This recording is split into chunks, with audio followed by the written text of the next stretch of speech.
মিরপুরে একটি ভাতের হোটেলের শ্রমিক শাওন হাওলাদার। আইন শৃঙ্খলা রক্ষাকারী বাহিনীর চলমান অভিযানে আটকের পর আদালতে হাজির করা হয় তাকে। দেয়া হয় ভাঙচুর ও নাশকতার মামলা। যদিও তার স্ত্রী দাবি করছেন কোনো আন্দোলন কিংবা ভাঙচুরের সঙ্গে জড়িত নন তার স্বামী। যে মারামারি হয়েছে এটি ভিডিও করছে, এই কারণে ওনারে ধরা হয়েছে। উনি বাসাতে আইতে আছে, তারপর ওনারা মোবাইল চেক করে দেখে যে ওই ভিডিওগুলো ধরে নিয়ে গেছে।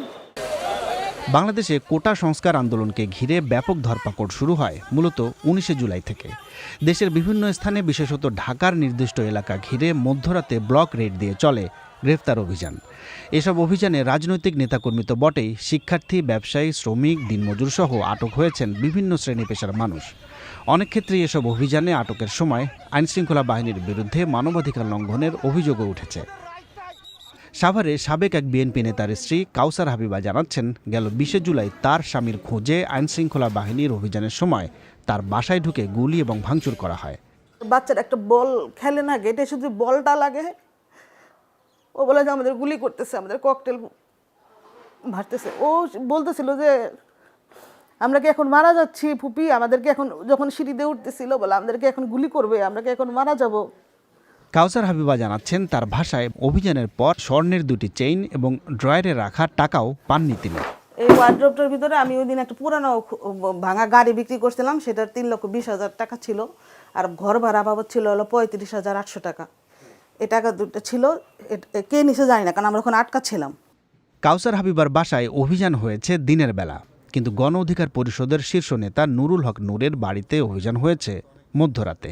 তার স্ত্রী জানাচ্ছেন, ফ্ল্যাটের গেট ভাঙার বিকট শব্দে ঘুম ভাঙার পর তিনি দেখতে পান আইনশৃঙ্খলা রক্ষাকারী বাহিনীর সদস্যরা দাঁড়িয়ে আছেন তার বেডরুমের ভেতরে।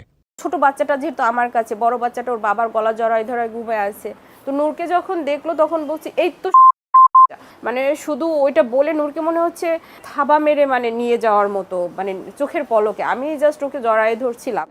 মারিয়া আক্তার বলছেন, তার ভাষায় কোনো পরোয়ানা ছাড়াই আটকের পর 40 ঘন্টা নুরুল হকের কোনো খোঁজ পাওয়া যায়নি। এরপর যখন গ্রেফতার দেখিয়ে রিমান্ডে নেওয়া হয়, সেখানেও করা হয়েছে নির্যাতন। ও বলছে নিজ মুখে যে নারী হিসেবে ওই কথাগুলো আমি মুখে এখন উচ্চারণ করতে পারতেছি না, মানে ওকে ইলেকট্রিক শক দেওয়া হয়েছে এবং কিছু কিছু এমন কিছু জায়গায় মানে ওকে আঘাত করা হয়েছে, যেটা আমি ভাষায় এখন আপনাদের কাছে আমি এটা প্রকাশ করতে পারবো না। মানে ও হাঁটতে পারতেছে না, যার কারণে। বাংলাদেশে গেল 2 সপ্তাহের অভিযানে দেশটির গণমাধ্যমগুলো আইনশৃঙ্খলা রক্ষাকারী বাহিনীর হাতে 10,000-এরও বেশি আটকের তথ্য দিচ্ছে। এসব অভিযানে শুধু সাধারণ মানুষের হয়রানি নয়, বরং একই সঙ্গে মানবাধিকার লঙ্ঘনেরও অভিযোগ উঠছে আইনশৃঙ্খলা রক্ষাকারী বাহিনীর বিরুদ্ধে। বিশেষ করে নির্বিচারে এবং বিনা পরোয়ানায় গ্রেপ্তার, আটকের পর স্বীকার না করা এবং রিমান্ডে নিয়ে নির্যাতন, যার মধ্যে অন্যতম। আইনে কোথাও নাই যে কাউকে বিনা পরোয়ানায় গ্রেপ্তার করা যাবে। তো 54-এ অ্যারেস্ট করলেও এই সম্পর্কে অ্যাপিলেট ডিভিশনের একটা দিক নির্দেশনা আছে। 3 ঘন্টার ভেতরে তার মামলা, কি মামলায় তাকে গ্রেপ্তার করা হলো এবং কি কারণ। থার্ড হইল তার নিকট আত্মীয় স্বজন, তার মনোনীত আইনজীবী, এদের সাথে দেখা করার ব্যবস্থা করে দিতে হবে। এইটা আর্টিকেল 111 অনুযায়ী তারা মানতে বাধ্য। That they are violating the direction of the appellate court. আইন শৃঙ্খলা বাহিনী চরমভাবে আইনের অবমাননা করতেছে এবং আরও আছে যে কোর্টে যেগুলো পাঠাইতেছে তার ভেতরে তো নাবালক আছে, সে তো জেলখানায় পাঠাইতে পারে না।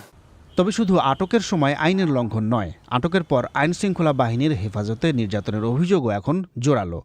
যদিও হেফাজতে থাকাকালীন আটককৃত ব্যক্তির সঙ্গে আচরণ কী হবে সেটার বিস্তারিত বলা আছে নিরাপত্তা হেফাজতে মৃত্যু নিবারণ আইনে। নিয়ম আছে যে কখনোই কারো গায়ে হাত দিতে পারবে না, এটা নিয়ম না, এটা কনস্টিটিউশনই। জবরদস্তি করতে পারবে না। ডিবি অফিসে রাখবে যে সেইটারই বা আইন কোথায়? থানা আছে এখানে, নাজতখানা আছে।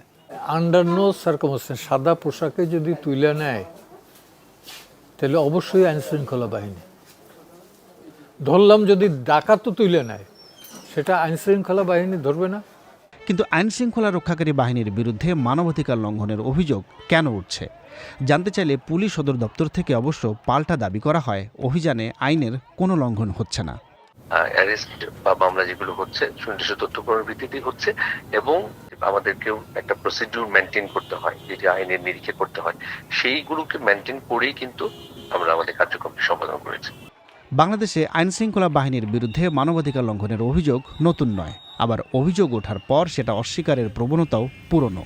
কিন্তু এই অভিযোগ আর অস্বীকারের মধ্যে পড়ে ভুক্তভোগী হচ্ছেন সাধারণ মানুষের অনেকেই। তাফসির বাবু, বিবিসি বাংলা, ঢাকা।